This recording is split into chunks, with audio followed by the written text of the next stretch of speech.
Let's do this. The Cult of Hockey podcast by the faithful and for the faithful. I'm David Staples of the Edmonton Journal. I'm here tonight with Bruce McCurdy. Hey, Bruce. Hey, David. How are you doing tonight? Well, really, really good. Never in It's doubt. a good night to be in. Never in doubt. It's a good night to be an Oilers fan on a couple fronts, Bruce. A big trade we'll talk about. The Oilers acquire Jake Wallman from San Jose, and we're still in the process of figuring out what they've given up. But it sounds like a first-round draft pick and a prospect not named Matt Savoy, Bo Akey, or Sam O'Reilly, the top three Oilers prospects. So we'll see who it is. But Bruce, the other big story tonight is Edmonton's 3-2 win over Les Canadiens of Montreal. And it's an overtime. It was a very exciting game. Lots of Habs fans in the building, as there always is. Big contingent of no, I've got to sneeze. Big contingent of Habs fans in Edmonton, both old and new, right? There's all these old Habs fans from before. Edmonton had an NHL team who never did convert over. I was one who did convert over in 1979, but many did not. I can assure you they still wear their Habs paraphernalia into their 60s and 70s and 80s. But a big win. Yeah, exciting game too, eh? It was a really good game. They're very wide open. The Habs are quite an attractive team to watch because they skate like crazy. And they defended hard. They didn't give much, but man, it was just through good effort. And they play a good, smart, heads-up game. I mean, it's good on them to get a point out of it. I mean, every point matters when you're scrapping for playoff berth as they are. Have you seen the wild card race in the East? Yeah, it's pretty. I was looking yesterday. It was like 68, 67, 67, then 66, 65, 64, 63, 62. There's 8 teams going for 2 spots. And they're all, throw a blanket over. Whole works them. Anyway, they're somewhere in that mess, and they're +1 to whatever total they had yesterday, and they earned it. Bruce, let's get into it. 2 good things, 2 bad things, and 2 numbers. What is your good thing? Yeah, I'm going to single out 2 guys, namely Max Jones and Cam Dineen. 2 individuals making their Oilers debut tonight. And I thought they acquitted themselves pretty darn well, all things considered. They both got called up on an emergency basis today, I understand, anyway. And I think just Dineen, maybe. But maybe just Dineen, yeah. I heard both on emergency. Anyway, maybe just Dineen. And because Matthias Ekholm couldn't go with what is now honestly being described as a core body issue. And also, John Klingberg couldn't go with what's being described as a lower body issue. And so all we'd heard was that both guys were sick and had missed a practice or 2. Well, there's a reason for that. Tonight they held both out, and so they had to call up Dineen just to give themselves 6 defensemen. And Jones, for whatever reason, they called him up and put him right in the lineup over poor Jeff Skinner. I think we should officially change his name to poor Jeff Skinner. It's got to hurt for him to see his guy coming up from the minors and just going right in there. But I'll give Max Jones a ton of credit. And I've never been a real big fan of this player, but if he plays like this, I'll become one. I thought he had a really strong game. Right from the first shift, he had a wicked shot on net from the low slot, slammed a good pass across on goal that forced the first of many good saves from Sam Montembeault in the Habs net. He got an assist on Perry's goal. He jumped on the puck in Edmonton territory, took it out to center, and sort of read the play and saw Perry busting for the line. He lobbed one through. It kind of got knocked down, so it wasn't like he just put it on a platter for Perry, but the guy knocked it down, but the puck did get through, and Perry got onto it, which was the intent. walked in alone, and Perry absolutely roofed a backhand shot. Wow, that was sensational, right into the top of the net, right up on the shelf above where Mama keeps the cookies. But it was a really nice play by Jones, and he was throwing hits with abandon. And there was a play late in the second period that was really impressive, where the Habs hotshot Yuri Slavkovsky, the former first overall pick, looked like he was busting in all alone on the left side. And he bobbled the puck a little bit, and Jones just overtook him from behind, took the puck off of him, and then he turned and he just took it up the ice. And he started dipsy doodle through the neutral zone into the Montreal zone. He did a real kind of fancy move one-on-one with the defenseman that didn't really work, but it kind of worked in that he got around and behind the defenseman, and then from behind the icing line made a centering pass to, can't remember who was the line mate that almost slammed that one in, but it was Kasperi Kapanen. Kapanen, yeah, that's right, it was Kapanen. And just sort of creative, and he's one of those I would call him an exuberant chaos kind of player, and very fun to watch in this game. We were trying to think who reminded us of him. You came up with Ryan Jones, and not too bad in terms of the exuberant and the chaos. But there was things happening when he was out there, and much more good than bad.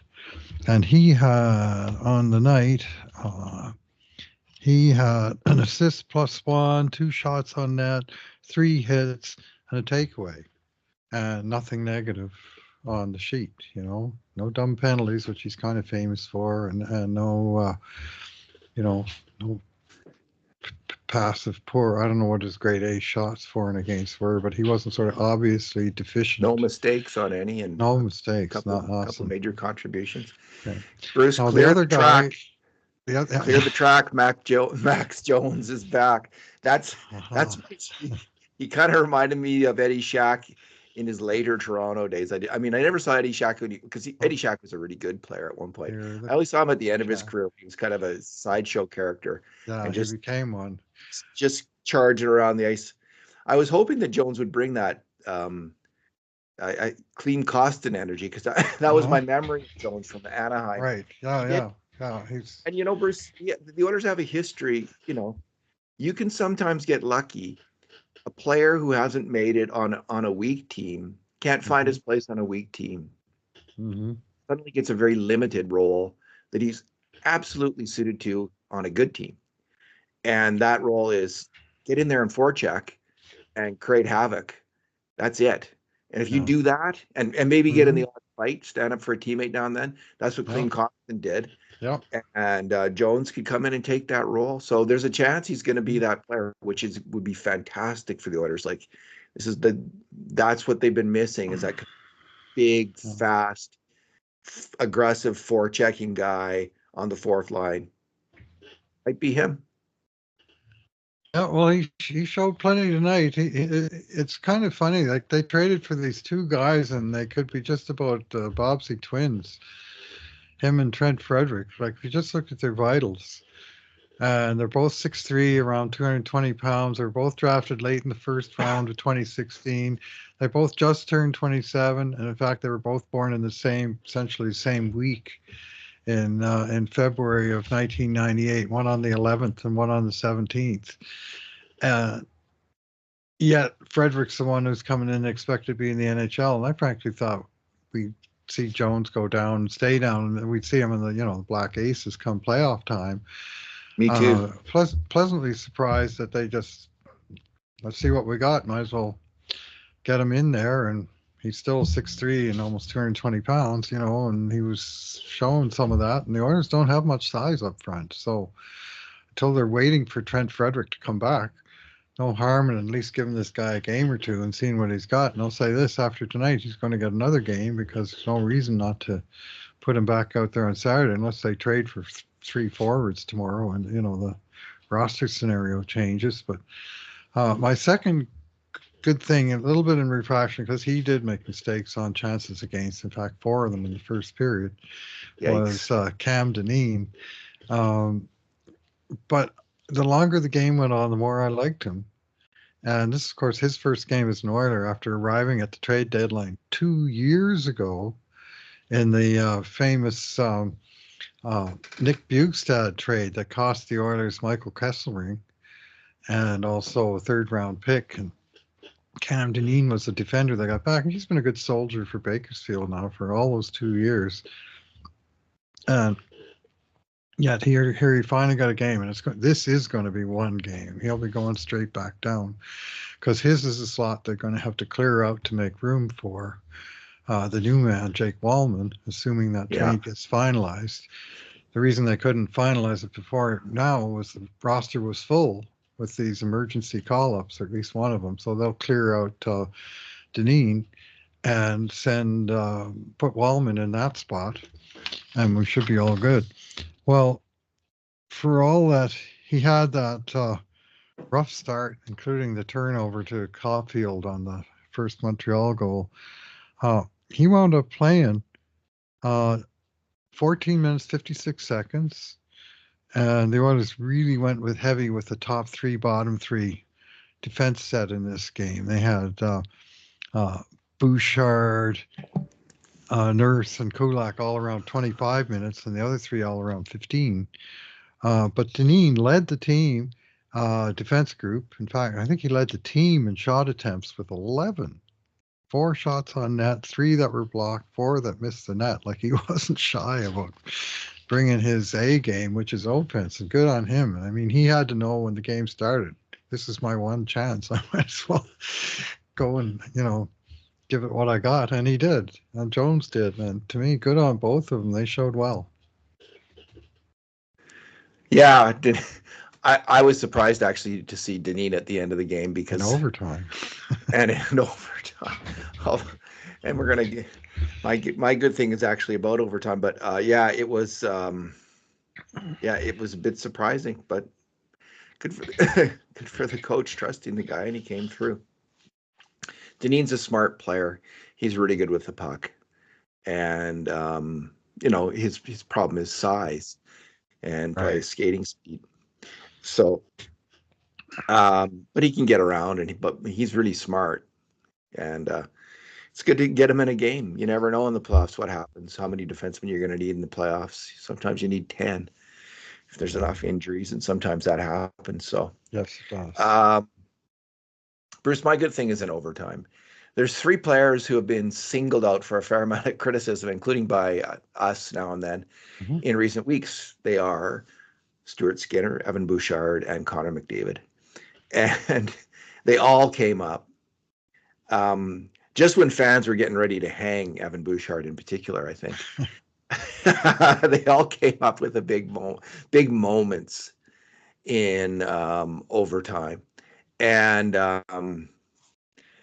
it was great to see. Stuart Skinner, like, he looked like Stuart Skinner again. He is such a fickle goalie. It is hard to figure that guy out, Bruce, because when he plays like he did tonight, and I thought he was really good tonight, he looks like, oh yeah, you could win the cup with this guy. He's a big goalie, covers the net, solid, squares up to shots, and stops all the ones he should stop. Except in those, 5 and 10 game streaks that happen 2 or 3 times a year when he doesn't. And you start to question, like, whether this guy is the answer or not. It doesn't look like the Oilers are going to be trading for a goalie as I would have liked to have seen. So, not to replace Skinner again, but anyway, let's not rehash that. But he had a really strong game. And then in overtime, he made 3 saves on grade A shots that were much needed. One of them came on a 2-on-1 where Leon Draisaitl got caught up ice, heading in the wrong direction.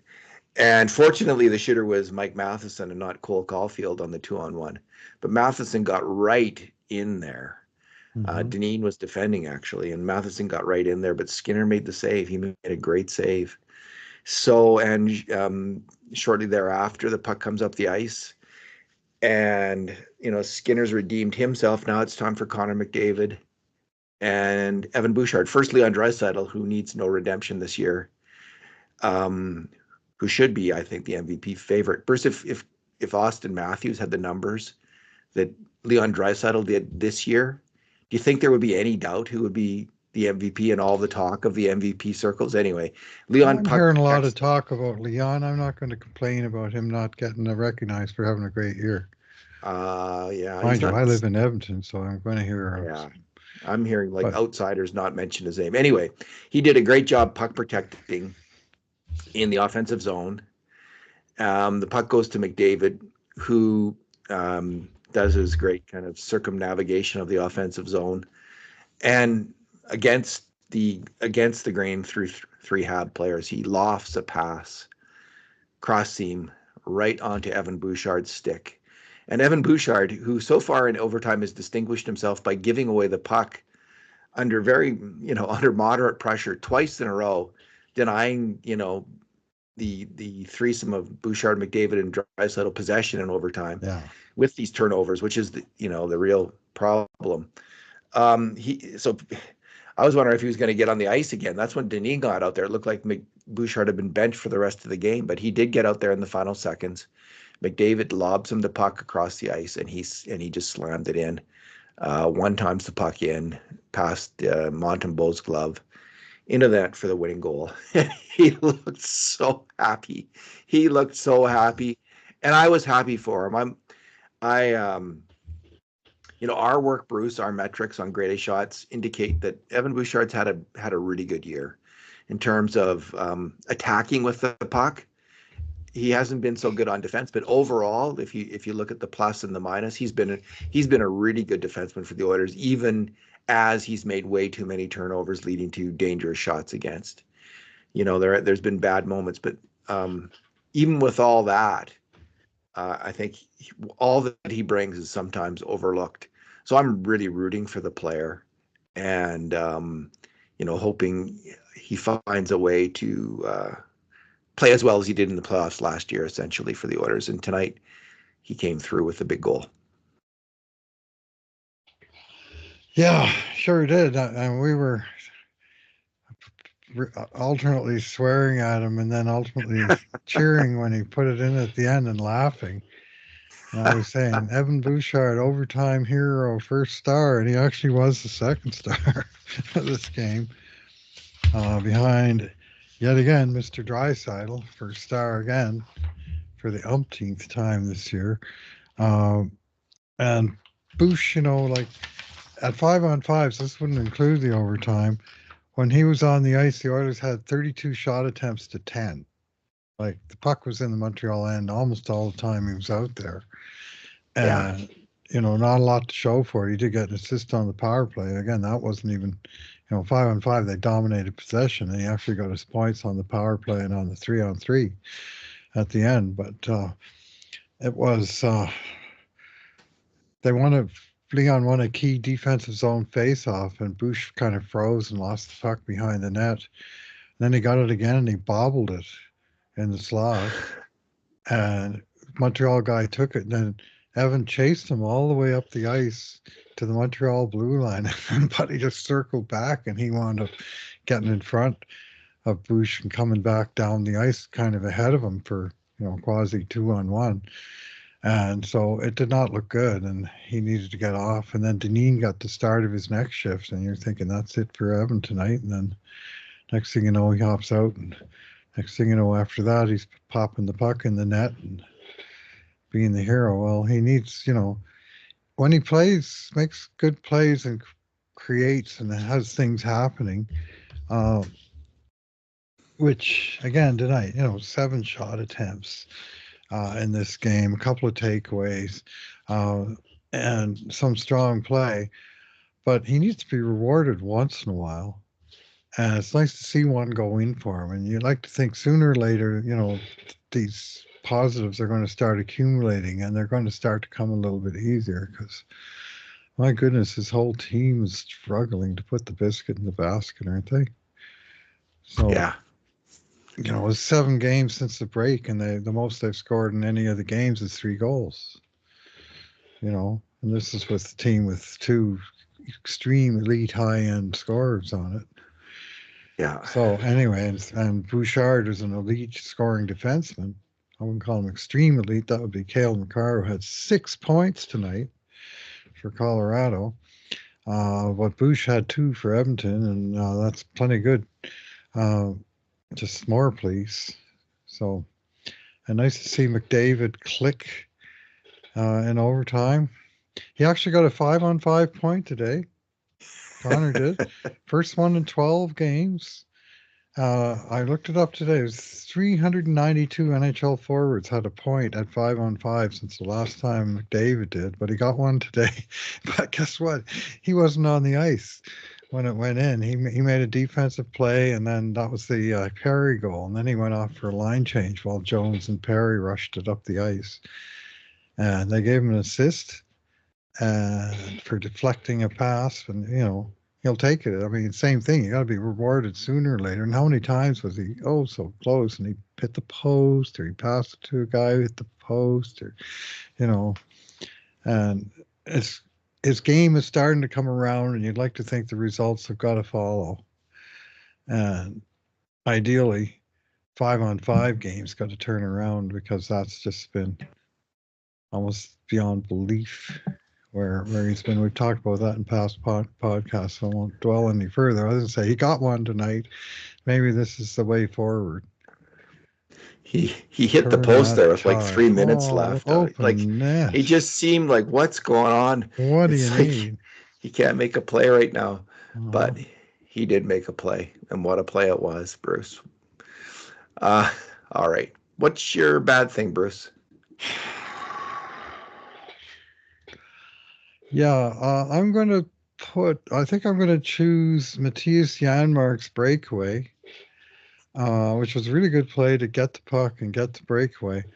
But it may be the single worst breakaway attempt that I've seen in a very long time.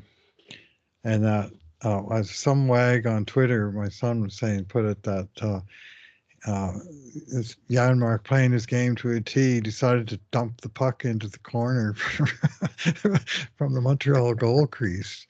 And that's almost what it looked like. Like, he got the puck way out in front of him, and he never had, remotely threatened to shoot. So the goalie knew he was going to deke, and he kind of made a last minute shift to one side and chunked it 2 feet wide of the post. Like, it was not close. And to expand slightly, that line's continuing utter void of offense. Adding him up tonight, Janmark, 0 shots on net, 1 that missed, 1 that got blocked. Connor Brown, 1 shot attempt, and it was on net. Then center Adam Henrique, the man in the middle, no shot attempts. And also 1 win, 10 losses in the faceoff dot. Like, not even a factor there. And the Oilers need more from those guys. And they don't need a ton of goals, but one once in a while would be nice. And anyway, they had 2 shots in the whole time that they were on the ice together, which was maybe 9 minutes at even strength, but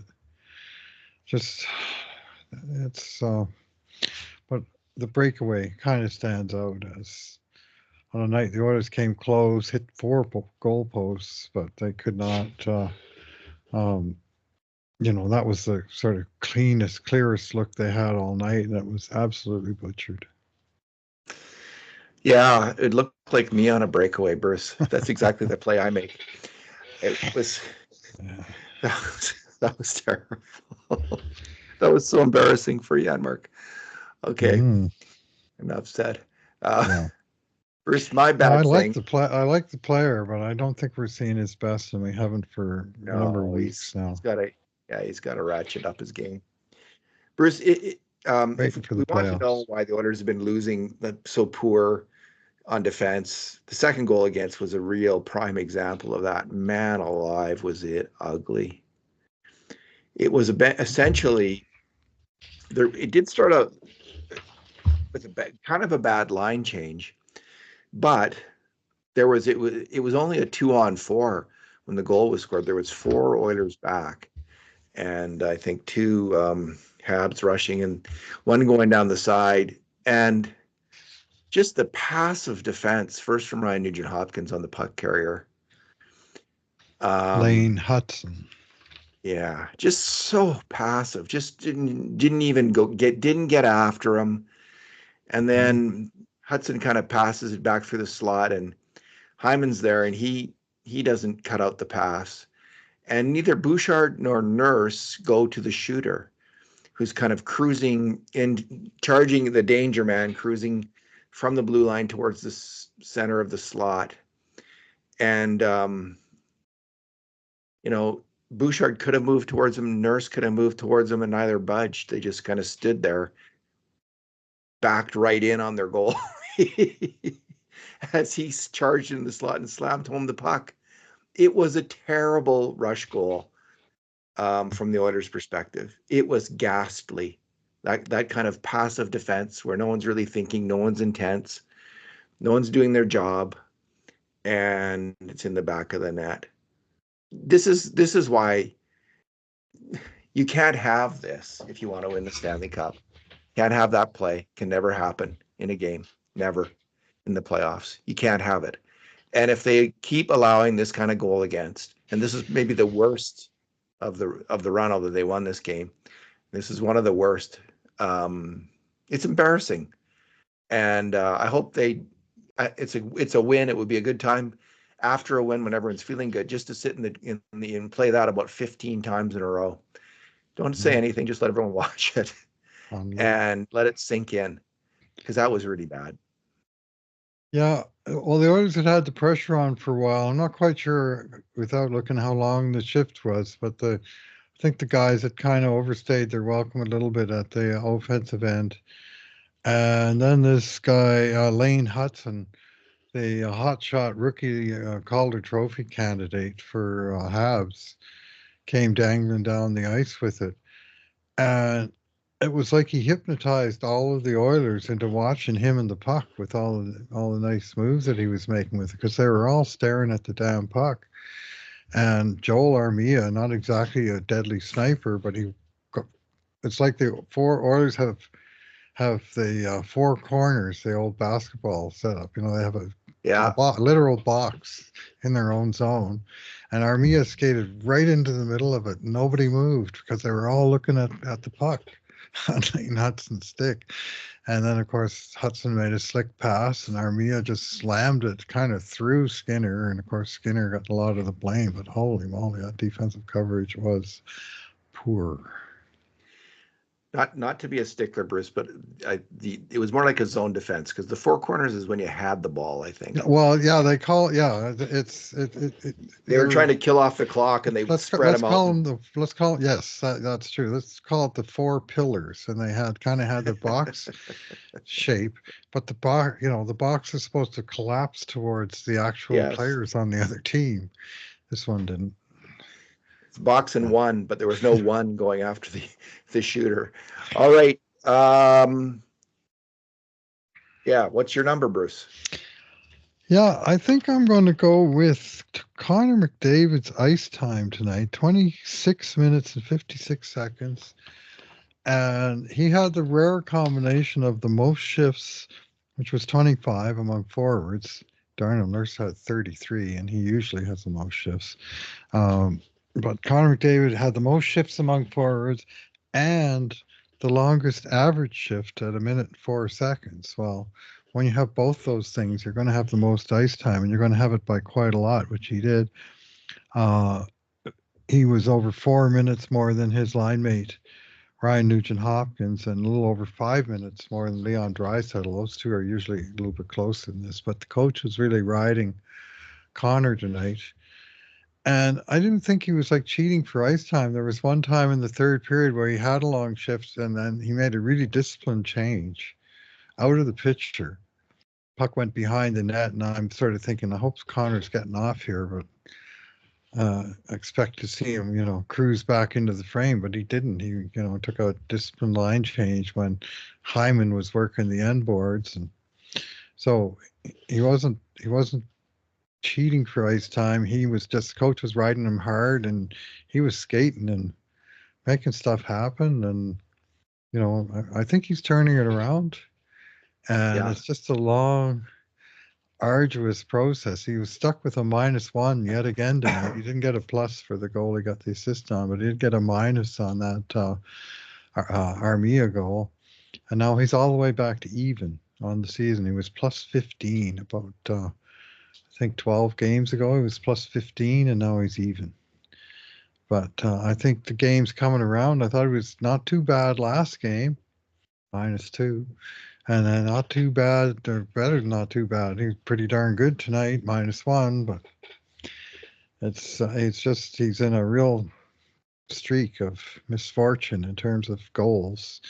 Not getting many saves behind him, and the puck just isn't going in. They're hitting posts after post. I think he set up Draisaitl for 2 off the post, and then he hit one himself. And that's, sooner or later, one of them's going to hit the post and then go into the net. And maybe the worm will turn, because it's time. But I'm seeing positive signs, and tonight I saw the big minute, take charge, and at least try and make things happen, McDavid. And it was hard to work through Montreal's defense. It wasn't easily done, but he kept bringing the speed and the energy, and that's really the first thing you can ask. Speaking of someone who's due for something good to happen in their game, Bruce, Victor Arvidsson. Oh, man. He charged in the second period, slammed a great shot on net. It hit the post off a Draisaitl pass. Gets another Draisaitl pass in the third as he's coming into the slot, Joel Armia but he does not score on his great shot. So, Bruce, I'm more optimistic by far than most Oiler fans are about Arvidsson. I think he's been actually a really good two-way player for the Oilers. I just think he's been plagued with bad puck luck. And so I checked, according to our work, we're tracking the grade A shots and going over the video every game. And he's had 50 grade A shots. 14 of them are 5 alarm shots. He tracks for us, so he scored 7 goals, but based on his number of grade A shots and the quality of them, Bruce, we've according to our numbers, he should have about 14 goals.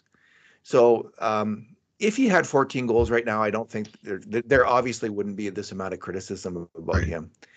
And if he got lucky shooting, if he was on a hot shooting year, he might even have 17 or 18 goals, something like that. But he's got 7, and that's how it goes sometimes for NHL players. But I do think if he keeps at it, and he was really energetic tonight and really digging in. I think he's also been sick and banged up. I mean, we know he was injured at one point.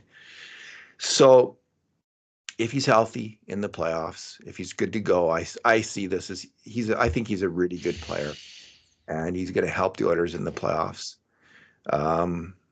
I think he's as good a player as Warren Fogle, so maybe even better on the attack. The story of a player like Arvidsson will be told in the playoffs this year, and I'm thinking that it's going to have a strong end to his season, and we'll be thinking this was a good acquisition, but that's not the case right now. And this was his best game in some time tonight. I think so. I think that's fair. He's been lacking energy too, just like the whole team. And I just wonder how sick all of these guys were. I think that was 100%. One wicked cold. Yeah, so, well, we graded Arvidsson 4 or 3 in every game since the lockout. I'm pretty sure Kurt is going to give him a higher grade than that tonight, though, and he will have earned it. But he's not had all 3 guys that went to that tournament came back a wreck. Right? We talked about what happened with David's game. Well, Ekholm, his game was, he was, on the ice for 1 goal, 4 and 12 against. And you had his stats as, I think, mistakes on 10 of those goals, and he scored the one. So, but +1 -10 is a very, very long way from what we've come to expect from Matthias Ekholm. And Arvidsson was the third, sort of lower, obviously much lower profile player than either of the other two, but he came back and from that tournament, and it was like, I think the Swedish dressing room was reportedly very sick, and he may well have come away with some of that, because the three of them have been considerably less than their best.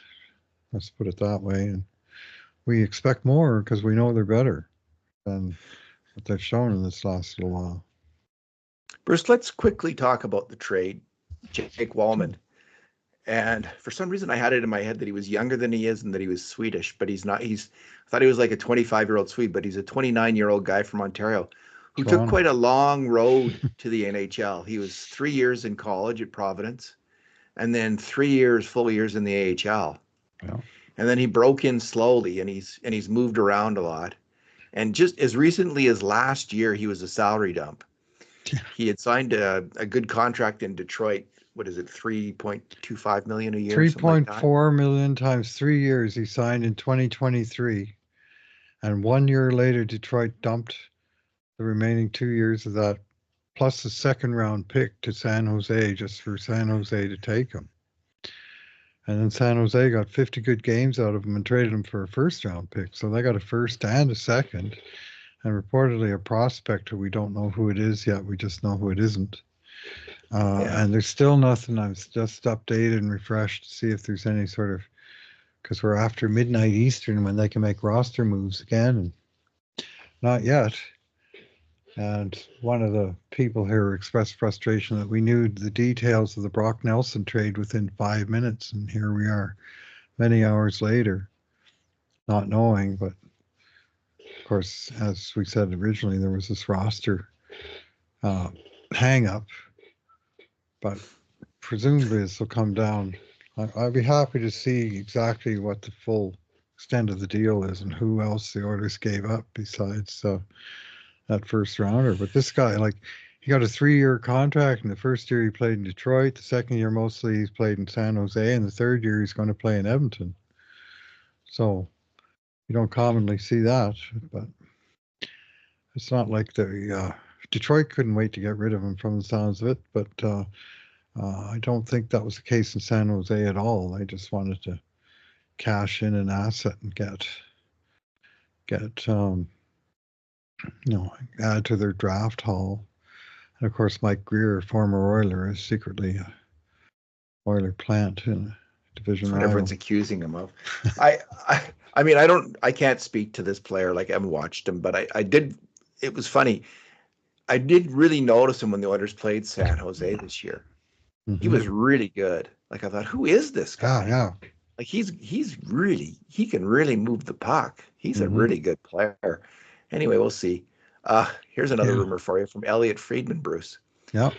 Elliot Friedman says, okay, something else tonight. Hearing talks are intensifying to send Mikko Rantanen to the Dallas Stars. Dun, dun, dun. Great. All right. We'll see what happens. Yeah. But I like that trade. They play here next, so. Yeah. I like that trade, Bruce. Well, they need to do something on the back end. They just don't have enough depth, or they didn't have enough depth at the position. Fair comment. That even, as long as everybody's healthy, you kind of got, you can cobble together a top four and a bottom pairing. But as soon as one guy goes down, all of a sudden you're going, oh, wait a minute, this guy has to play top 4 minutes now. And who's this guy? They had to just call from the minors to fill in. It's just not a really deep group. And adding, 23 minutes a night that Jake Wallman was playing. I don't care what team it is. You're playing that much in this league and not getting killed, which he was -1 on a -65 team. It'll be interesting to see what they do in the top four. Yeah. So Ekholm has played on the right side, and apparently so has Wallman. But, will we see two lefties and Wallman and Nurse together, or will we see Ekholm move to the left, to the right side, another lefty move to the right side, or Wallman move to the right side? We don't know. He seems to be, or it looks like it'll be Kulak and probably Emberson with Klingberg as the seventh defenseman. Although we'll see about that. Again, I like John Klingberg more than there's a lot of criticism of John Klingberg, and I've he seen hasn't some been nice great. things out of that guy. He's not I great like without the player. puck, but he does some nice things. So we'll see. He's smart. He is. It's good to have him, man. It's great to have him as a depth player, and it's good to have competition too. So, because players do get hurt, and it would be nice for once not to have to play a guy who's playing at 30-40% and killing the team with his bad play, not to mention any names, but it happened in last year's playoffs. And it'd be good to have a substitute you could put in there. And looks like they're starting to build up that kind of depth, because Stetchers can also play. Like, if Klingberg is your 7 and Stetcher's your 8, you're not in that. That's not that bad all of a sudden. Like, they're both obviously NHL D-men. So I like the trade, Bruce. And I really like the trade for those two other like Frederick. I thought that was really smart, and Jones is impressed. So I wonder if we'll see anything else from the Oilers. Honestly, they have to be careful about not giving up too much, and they've got a lot of players now. Like, if they can trade Skinner, and we don't yet know exactly if they're going to be using the Kane cap space yet or not, like where that's at. There was some indications today about maybe Kane not coming back into the playoffs, that seemed more like an option all of a sudden. But well, it must be the case, because I couldn't afford to take on a $3.4 million contract any other we way, don't could they? know if anyone's eaten any of the salary, like if third team's involved or not, do we? We don't know that. I guess we don't. Yeah, we know San Jose's not eating any of it because they used up all their retentions already. Yeah. Because they traded away 3 really good players, but they still ate like a couple $1 million each on Brent Burns, and on Eric Carlson and Thomas Hurdle, who, they all traded as very good NHLers, but ones whose contracts were, just $1 million or 2 too high, and that kind of paid them down a bit to make them acceptable to the other teams. But 3 retentions.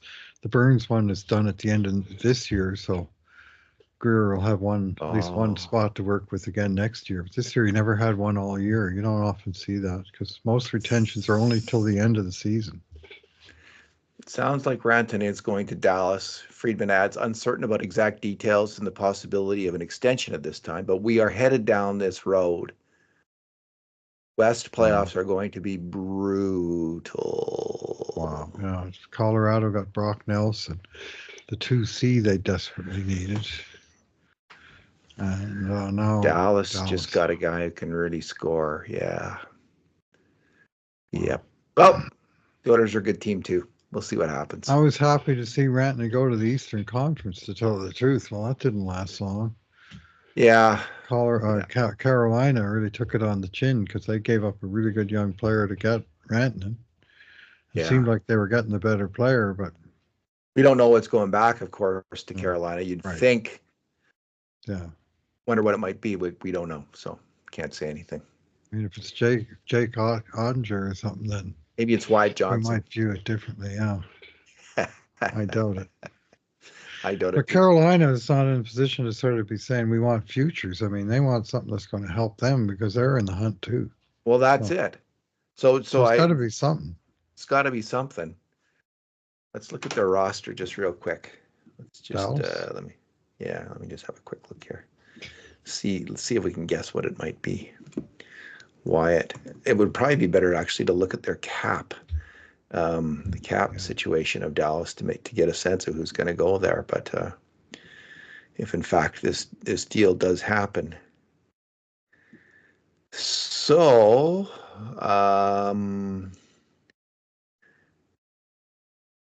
Tyler Seguin, Jamie Benn, Rupe Hintz. Could it be Seguin? Well, he's Mason the guy that's injured. He is injured, but will he be back? Mason Marchment, Matt Duchene. I wonder if it could be Mason Marchment or Stankoven. Logan Stankoven.